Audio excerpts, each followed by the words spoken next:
I also feel like this is kind of like the best version of Scrubs. I don't know if you remember Scrubs. Shut up, Patrick, and give us a moment to reflect. Maybe little brother would still be alive if it wasn't for you. I don't think you possess the strength to understand my work. And now I will speak directly to you, my dear viewers. What you're about to see is extremely upsetting, and I discourage you to keep watching. The kingdom's doors are open once more, and I'm afraid this time a happy ending is beyond our grasp. At least now you should be prepared to take the good with the evil.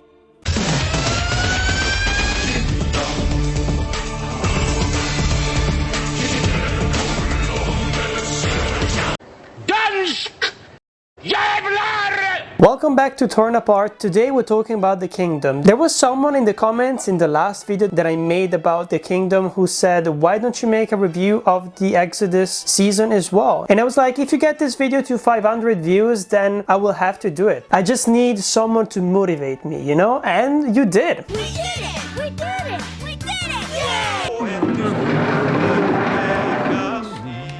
Ej, nej, de skulle skamme dem. Det är skamligt med att umgås lite med sig själv och känna genuin och äkta stolthet över sitt fosterland.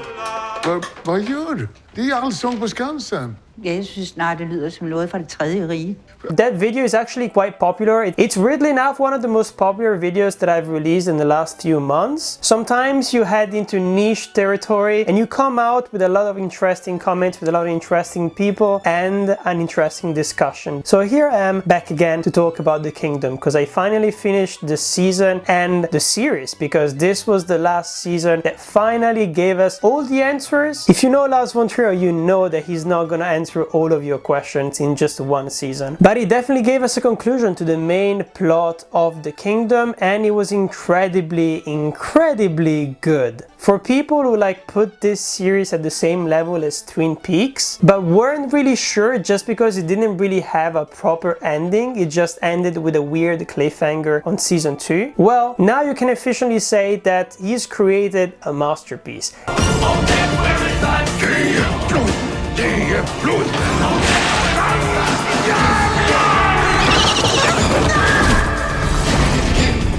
Det er uhyggeligt. And I'm not exaggerating here. Like, here we have a TV series that is very postmodern, that is very revolutionary because it started in the 90s and it was already postmodern back then, which is something that we shouldn't be surprised by if you just look at Lars von Trier's work and all the stuff that he did with the Dogma 95 manifesto as well. Just to say that this is not really a conventional TV show, it's an Arthouse TV show, but it's not only pretentious, thought-provoking, and it has a very strong visual style, it is also fun, which is something that very often it's hard to find within the Arthouse industry. There was a really good example of a series that came out just a couple of months ago, created by Nicolas Winding Refn, Copenhagen Cowboy, which actually I think it premiered at the same festival where the third season of The Kingdom came out. So basically they were running up against each other. That is an example of a series that is Arthouse, but only because of the pretentiousness, because it ends up being boring, it ends up being almost like Nicolas Winding Refn is patting himself at the back, being like, look how much good stuff I can put on screen all at the same time, look how incredibly interesting this story is, now I'm trying to do all of these things all at the same time. But he kind of forgot to, well, make it fun. And Lars von Trier actually made this third season of The Kingdom incredibly fun. It's only 5 episodes, but it felt like it was 10 or even 12, just because of the amount of plot that he managed to pack in all these 5 episodes, the amount of jokes, the amount of subplots, the amount of interesting characters, performances, and also visual effects at the end of the day, because you can really feel that the first and the second season were almost, to say low budget would be even a compliment. And in this season here, when you look at the effects, you're just like, this looks like an actual series. Well, maybe in the first 2 seasons you could argue that it was kind of like guerrilla filmmaking, in the way that some effects were kind of like poorly done, to the point that it kind of deleted that suspension of disbelief that we had going into it. But I think I understand why this season worked so well as a season finale, mostly because Lars von Trier actually said in several interviews that he had the ending of the kingdom in his mind for almost 20 years, unlike David Lynch, for example, with his revival series. And he wasn't able to finish the series mostly because he couldn't find a way around the death of the two main stars, so Ernst Hugo Jargård and Kirsten Ruffles, who are basically the main characters of the series. Everything is based on them. They're the ones who are driving the narrative, driving the action, driving most of the subplots as well. But I have to say that he managed to find some incredibly interesting ways of exploiting the memory of these two characters and to kind of give us some conclusion to their character development as well. Some of it is incredibly tragic and some of it is actually really funny. It leads in completely different directions, but it pays off at the end of the day. Of course, I will deconstruct this season and I will go into spoilers, I'm just saying, because I know that basically no one is watching this video because they might get into the kingdom at some point. This video is for the fans. This video for the people who maybe even grow up watching the kingdom, and even people from Denmark, from what I've noticed when I was looking at through all the comments. So yes, we'll deconstruct every single episode of the season and give you a final consensus, even though you know that it's positive because I literally said it like a couple of minutes ago that I loved this season. So the 5 episodes are titled Halmar, The Congress Dances, Big Brother, Barbarossa, and Exodus. It's quite funny because in this season I realized so many more reasons why I love the kingdom and why it kind of stands out so much in comparison to other TV shows of the same genre if you look at haunted hospitals and supernatural shows or supernatural dramas just in general. And I mean, I tried to like write down all the different plot lines that are going on and all the different subplots that are going on, and I realized that there is so much payoff coming out of these subplots, and that's one of the main enjoyments that we get from watching this series, because the writing feels so incredibly tight. It's not convoluted on purpose. It is perfectly jungling in between one story and another one, and always giving you some kind of resolution, whether it ends up being a joke or something incredibly tragic. For example, if you look at the main plot lines of this season, we've got the Sky Bee competition with the cyclotron, so in between the two different hospitals. We've got the sexual assault allegations, which are technically not allegations, it's just sexual assault. And then we've got the Big Brother main storyline, and those are basically the main plot line from this season, which drive the story from episode to episode. Then we've got other things like the rivalry in between Never and Halmar. We've got the secret Swedish Anonymous Society, which is so incredibly funny, and it reminds me of the best moments from the previous seasons with the lodge. Fra administrationen. Jeg har nok hørt rygter om et forsamlingssted her på hospitalet. Men at nogensinde holde til i et lager for rengøringsmidler, det havde jeg sgu ikke troet. But this time around it's way more ridiculous and it's way more fun. And then we've got other subplots like Halmar losing his Tetra Pak milk carton, which represents kind of like the link with his father. Also the whole thing about raising the difficulty on the card game that the director is playing on his computer. That is something that pays off in very different ways across different episodes.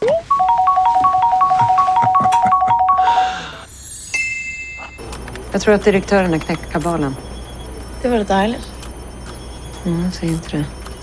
Snart kommer han springandes för att den är för lätt. Or even we've got Halmar who's trying to get Pondoppiden to leave his office. We've got the whole business with the free parking, which leads to some of the best jokes in the entire series in my opinion. And of course it is once again another perfect criticism of like excessive bureaucracy on when something is so perfectly automated that it doesn't work for the people who are actually supposed to use it. And it would be so much easier to have someone in control that you can actually call to organize everything, but no, since it's technology in our day and age, it's almost unacceptable not to have an automated system to control these kind of things. And of course it never works and it's always absurd. Du, kan du förresten ordna med en parkering i parkeringshuset? Jag blev lovad gratis parkering. Jag skulle vilja säga att jag kan rätt många saker, men att skaffa en parkeringsplats på det halvtomma parkeringshuset i Riket, det har ingen av oss lyckats med än så länge. Rask parkering, det är en veritabel IT-fästning. Dansk. Mycket danskt.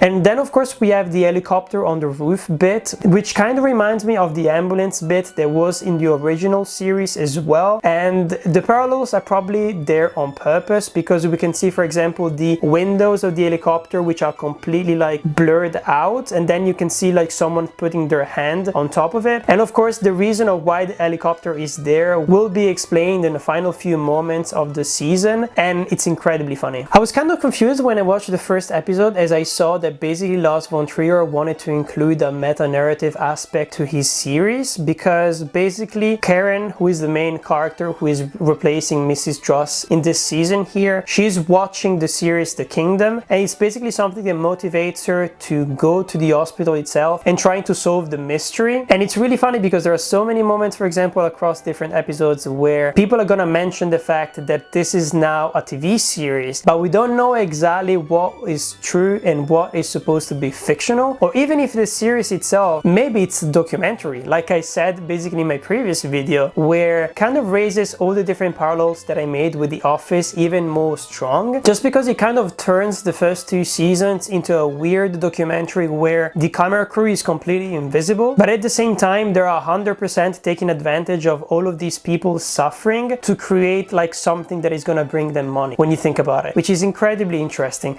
And there are some meta commentary moments where there are some Japanese tourists, for example, that are like visiting the hospital because of the series itself, and the tourist guide is basically making some comments on how the second season is always bad, and it was the case with The Kingdom itself, and he makes a reference to Lars von Trier's office, which is supposed to be in the hospital itself. I just like it a lot when they try to like blur the lines in between what is real and what is fictional, and in this case it's kind of like what is real and what is believed to be real, because a lot of people think that what was portrayed in the series on TV was bullshit, but just because maybe they weren't there to actually witness it, so they just don't believe it. En skide tv-serie har gjort ubodelig skade på rigets omdømme.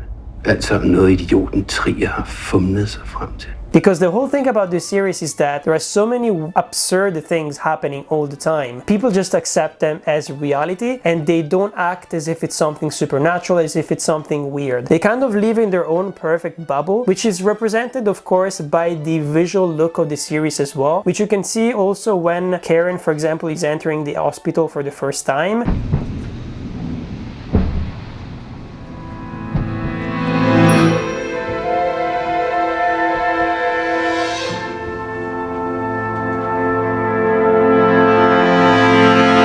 And you can see the shift in cinematography, you can see the shift in the color temperature, just to show how when you enter the kingdom, you kind of enter a completely parallel universe, and it's not connected with the outside world in no way whatsoever. There are people who go inside the kingdom, people who walk around the kingdom, but they're never actually questioning what is happening within the kingdom itself, at least not anymore. There are so many interesting new practices they introduce in this season. For example, the weird like tribunal system, because they want to deal with all the crimes committed within the hospital, like internally. They don't want to call the police and stuff like that. So they're basically going to get all of these old people who I assume are supposed to be members of the lodge, right? That was my idea anyways. That's how I interpreted it. And it was incredibly funny that they're the ones who actually have to judge like the doctors, but they're completely high on opium. They're completely falling asleep while people are actually like presenting the case and stuff like that. And at the end of the day, it feels like they're not even listening to what is happening. They have their own opinion and they will punish accordingly to whichever that opinion is. And it's once again another interesting critique of the fact that it doesn't matter how old you get, if you want to maintain your power within an institution, just because of how capitalism works, people will give you the permission. So you will stay there, you will be the supervisor, even if you're invisible, even if no one speaks your name, you will have that power just because of like the rules of capitalism, which are completely insane. And of course the punishments that they give to the people are also really, really insane.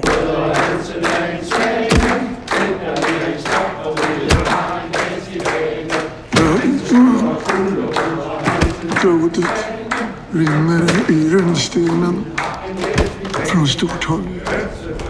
i Stockholm. But it's really funny because Lars von Trier always manages to find a small hint of truth which is hidden behind almost every single choices that they make within the kingdom. For example, there is a moment when one of the members of the lodge is telling this story, which basically is an analogy for what is about to happen, and I found it incredibly powerful and incredibly thought-provoking at the end of the day. And the story basically is about a smith which is committed murder and he was sentenced to death. But basically this happened in a really small town, and basically the entire industry of this town was based and dependent on the smith's work and everything that he produced. They realized that they had 2 bakers, meaning that one of them could be sacrificed, and they decided to execute one in his stead. And they used this story to basically explain why it would be much better to punish Halmer for Neighbor's crime, just because Neighbor is the only doctor in the entire hospital who is actually able to use the cyclotron. And the cyclotron, they don't even have it. The cyclotron is not even present in the hospital itself. Han er død.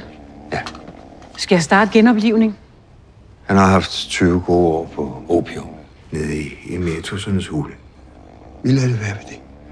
So of course the entire argument makes no sense, but at the same time it's kind of fascinating because basically by deciding to punish Halmer instead of punishing Neighbor for Neighbor's crime, if you think about it, Neighbor then will feel even more guilty for doing the crime, which basically is hitting Halmer, just because he will realize that he was guilty and someone else had to be punished, and in this case it was the victim who had to be punished instead of him. So it's kind of like a justice system that at the end of the day could work because it is based entirely on guilt. And I don't know, I just found it incredibly fascinating, just the whole way of how they phrased that. One thing that I really loved about this season is how they played with all the different like legacy characters from the 2 previous seasons. Judith, for example, is incredibly interesting, and she comes mostly towards the last 2 episodes when basically Karen is starting to unlock the mystery and she found the big brother and she wants Judith to be reunited with him, and she starts even performing like one of the weirdest surgeries I've ever seen, which leads to a very unintentionally funny cliffhanger.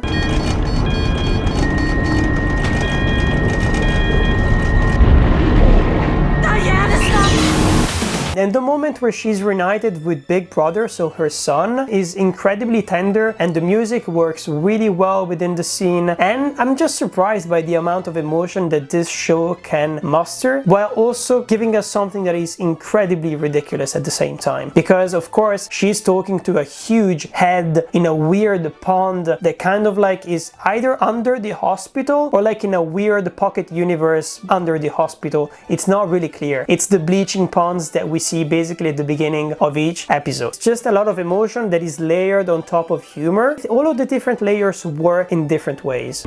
Hej, mor. Jeg savnede dig så meget.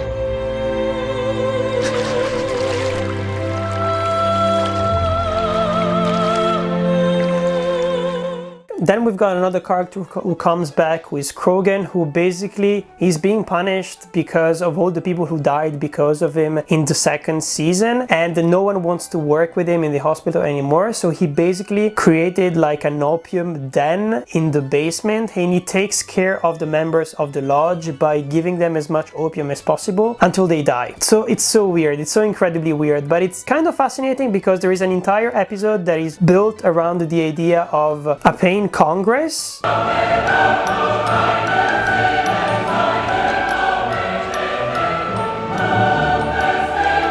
And I feel like this thing with the opium is related to that as well. It's kind of fascinating how within this hospital, it doesn't matter whether you are a normal patient who has had an injury and needs to be cured, or if you are a huge heart and you have a tumor inside of you that needs to be removed, or if you're an incredibly old person who is going through some tough time and need opium, they're all at the same level. So there is this thing of like the kingdom provides. It doesn't matter why you're sick, it doesn't matter how you're sick, the kingdom always provides a solution and makes you feel better. And it's kind of interesting. If you come back to the Pain Congress, for example, there is a lot of interesting things going on with that. There are some young students, for example, or doctors who are trying to run like experiments on the human brain and how it reacts to electrical stimulus and the origins of pain, basically. And it's really funny because like how they try to argue their way around doing this kind of experiment, they're talking about how they're trying to find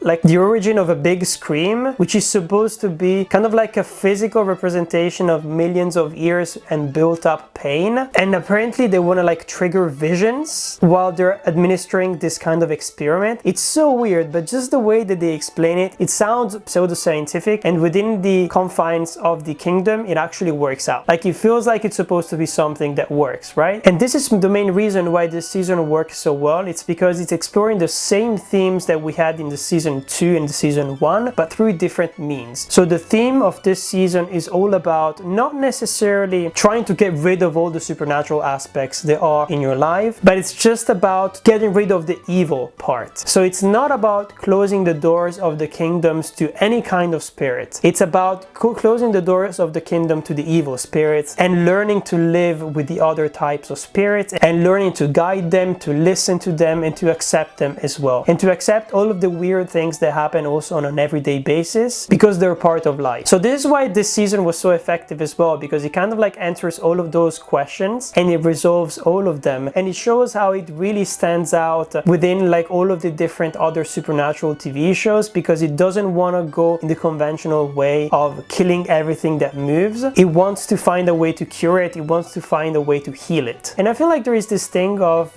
Lars von Trier like criticizing society, but also trying to give us some solutions. There are so many moments, for example, where Almer is trying to fight against everyone, create so many different arguments because he doesn't want to assimilate within the hospital. He doesn't believe anything that is going on. He doesn't want to accept all the different customs that they have. And because of that, he's constantly in dangerous situations. And at the end of the day, he almost never manages to do what he's supposed to do. And there is one moment where the character of Anna basically gives him everything that he wanted since the beginning. And it's really funny because he could have had that if he just asked for help. But he doesn't ask for help because he seems to think that he's above everything and everyone. And he doesn't want to seek help. He doesn't want to create friendships with the people of the hospital. So he gets what he deserves basically because he never learned this lesson.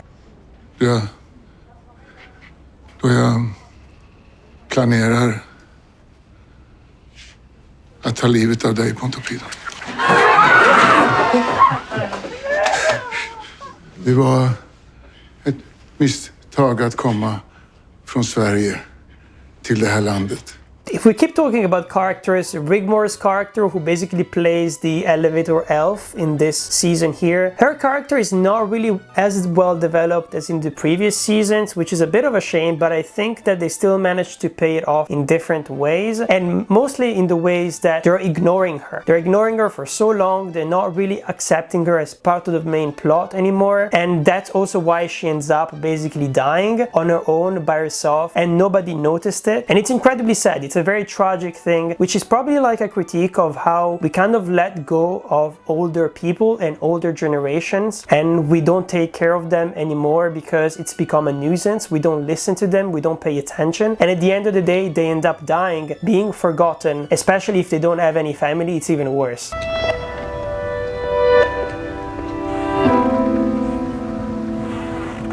The character of Mona is another example of this because she's the one who basically grows up in the bleaching ponds because Elmer basically got rid of her because she was like a witness to the botched surgery and stuff like that. It's kind of interesting how maybe not a lot of people have noticed, but the moment when Karen goes inside the bleaching ponds, she doesn't even try to save Mona and to take her out of the bleaching ponds and take her back to reality. That is something that left me so like weirded out. And the second moment when she goes back to the bleaching pond and she brings Judith as well, instead of saving Mona, she literally brought her toys. She brought her the little tiny cubes with which she used to play back in season 1 and 2, just to say that like even like the main characters of a show are completely oblivious towards the pain of other ones, and very often towards people who are actually, well, disabled when it comes to Mona. So it's kind of interesting how basically no one is perfect within this series, and very often the further away they get get from each other, when they basically don't try to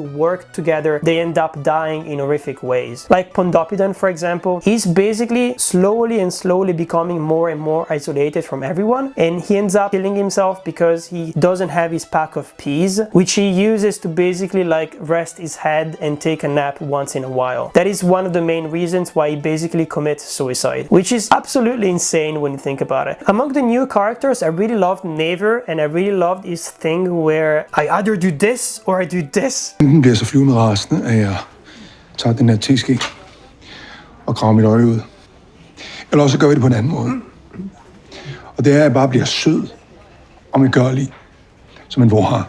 I don't know why it just worked out really well for me, just because it was repeated on so many different occasions and it was so absurd. And of course people would always choose the easier options instead of choosing something that killed them, for example. And this pays off in a lot of different ways when it comes to his character. I really liked Anna. I think Anna is one of the best written characters as well, mostly because it's really intriguing on how she's trying to manipulate Almer. But once she reveals that basically she is death, it explains everything on how basically she was trying to guide Helmer and she was trying to protect him, and she was trying also to make him understand what was going on within the kingdom and how he needed to be part of it, that he couldn't like live on the fringes, otherwise it would end badly. And basically that's also why she decides to leave with him at the end of the day. And I think it's also why it feels like she's leading him on when it comes to the sexual stuff.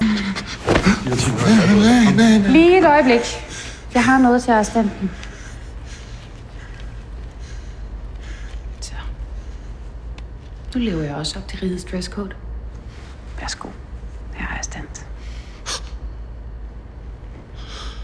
But then she backs completely away under sexual allegation claims, and it feels like Lars von Trier, of course, is kind of like talking about real life stuff that is going on these days, and also things that he himself has been accused of. But it's really funny because I think she's testing him once again when it comes to this kind of stuff. She just wants Helmer to become a better person, to actually express his feelings, to express his thoughts, but he never actually does. And even the final act of him leaving the kingdom behind, it proves that he didn't learn anything across the entire season, and that's also why she's like, you have to die. Like, you don't understand. You didn't understand anything in the entire story. You were always incredibly selfish and being here just to do what you wanted to do, and you ruined other people's lives as well, because he ends up killing Never, for example, and he doesn't even feel sorry about it. He's actually an incredibly unlikable character, in contrast, for example, with his father, who, even though he was an asshole, and even though he tried to do some despicable things when it comes to the poison, for example, there is an important scene where we see how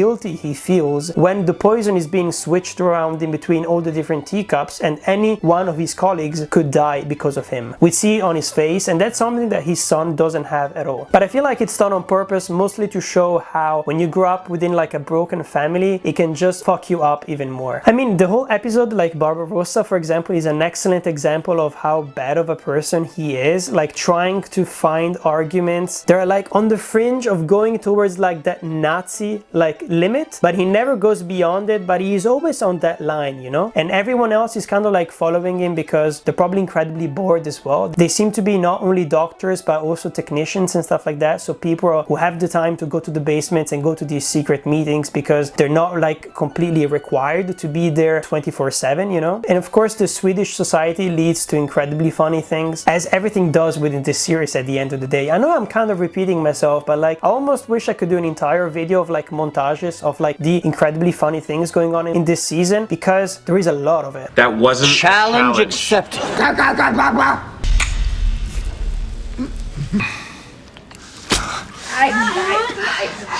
Ur vägen för helvete. Eller följ den gula linjen direkt till krematoriet. A new addition to the cast is also Willem Dafoe, who mainly speaks in Latin, but I think he's also dubbed over in Danish from someone else. And I really liked him, mostly because Willem Dafoe has a strong persona, and when you see him, you shit your pants. He looks like the Grand Duke, he kind of looks like a demonic creature, so it worked perfectly. And I really like how they kept going with all the different analogies and the symbolism with the different animals that represent the kingdom, they represent the patients, they represent little brother and stuff stuff like that, with the owl, for example, and the mouse as well. And of course, like, one of the things that I like the most when it comes to this season is how bleak the ending is. This is exactly the reason why I like Lars von Trier's work, because it feels relentlessly human. It feels very real in all the different facets of life. It is funny, it is scary, it is psychologically kind of like abusive, it can be really bleak, it can be really sad, it can be really happy at the same time. It's kind of like represents everything, you know? So I love the idea of basically Karen and Boulder being tricked at the end and accidentally destroying basically the kingdom and opening up the doors to all the evil spirits. And of course, for Satan himself to arrive with an helicopter at the scene of the crime and open the door, and it's Lars von Trier himself. Incredibly funny. Salute, o Domine, ad Babylon.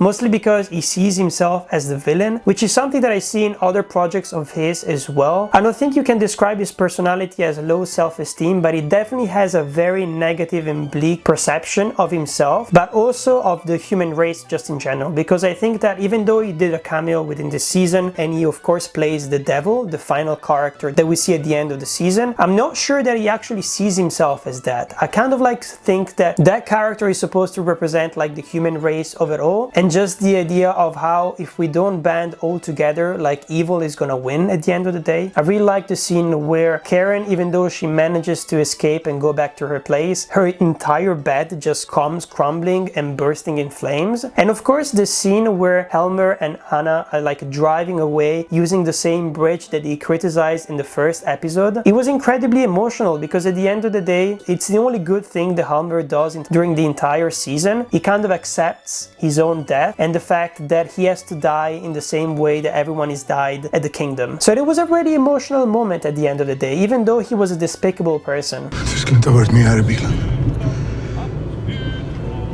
Jo, det skulle jag. Det är ju döden.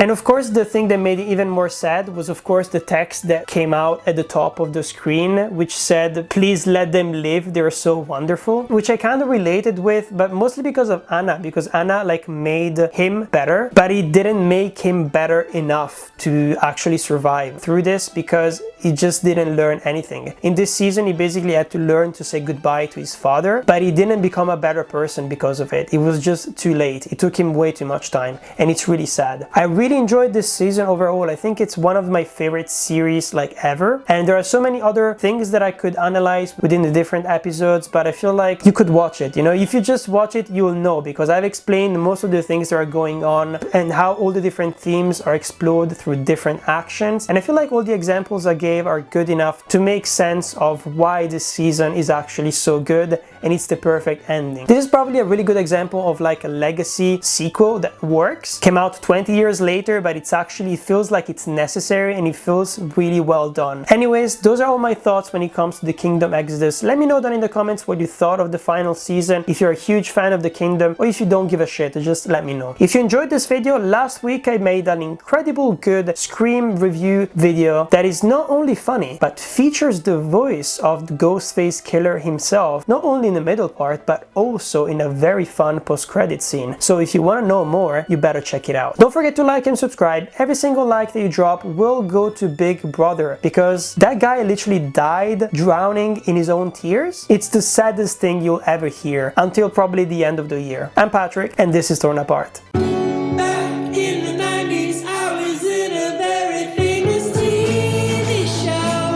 It is not meant to be another package, another low-budget package. It's meant to awake some directors and to encourage some directors and to challenge some directors and filmmakers. It was not the idea to make a cheap film, but it's a dogma film and it'll sell. I mean, yeah, that's nothing.